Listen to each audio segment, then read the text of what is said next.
A growing list of countries are evacuating their citizens from Wuhan, the centre of China's coronavirus outbreak. Australia says it intends to quarantine its evacuees on Christmas Island, and any Britons returning from the city are to be put in quarantine for 2 weeks. Airlines are taking measures to limit the spread of the disease. This Thai Airways flight is being disinfected after returning from China. Well, British Airways has suspended all flights to China, and United Airlines and Cathay Pacific are restricting routes. The Chinese president says containing the virus remains a grim and complex task, with the number of confirmed cases in China at nearly 6,132 known deaths. Well, some US and Japanese nationals were flown out of Wuhan on Wednesday, and France, South Korea, India and Algeria are among others preparing to bring their citizens home. Australia is under fire for its plan to quarantine 600 evacuees on Christmas Island. That's 2,000 kilometres from the mainland. Shaima Khalil has more from Sydney. The initial reaction was one of relief that people are being evacuated and brought back to Australia.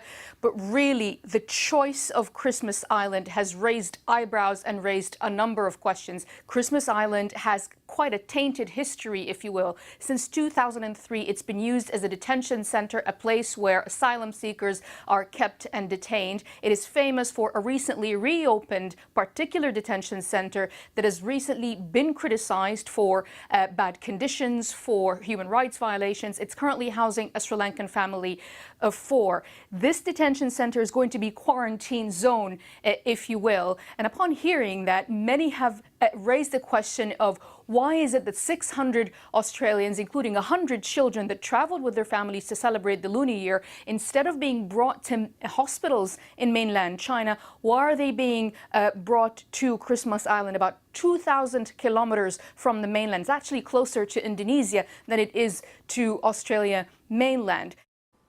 That's Shaima Khalil there. Let's speak to our China correspondent, Stephen McDonnell, who is himself in self-isolation at home in Beijing. And Stephen, you have isolated yourself because you've recently come back from the Wuhan region. Tell me what it was like. Yes, well, the authorities have said that anybody coming back from Hubei province should wait for 2 weeks before going back to their workplace. So that's what I'm doing, like everybody else who comes back from Hubei. And that's because the incubation period can be up to 2 weeks. People who don't have any symptoms might not be aware that they're carrying the coronavirus, and in fact they are. Now, it's interesting coming back into Beijing because even though it's normally quiet here at this time of year anyway, it's especially quiet now. You know, you move around the streets in Beijing, you barely see another person. Shops are closed. People are afraid to be coming out into the streets for fear of contracting the coronavirus.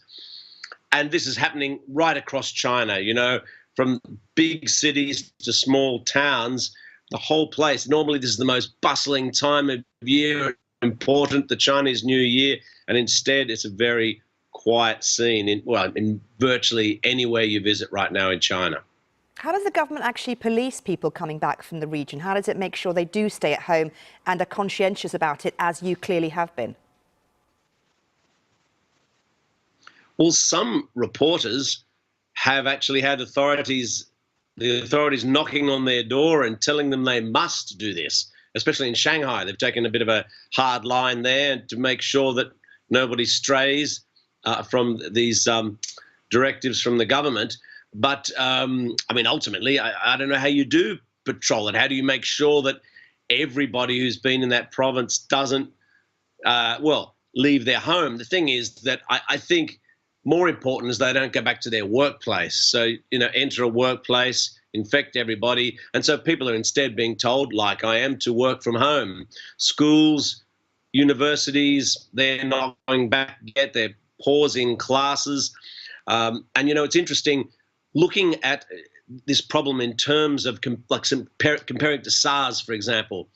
Already, the number of infections here has gone past SARS, and the SARS emergency lasted for 7 months. So people are really worried that this is an especially contagious version of a dangerous virus. However, it's important to remember that it doesn't seem to be as deadly because the death toll, we're nowhere near that 700 plus death toll for SARS.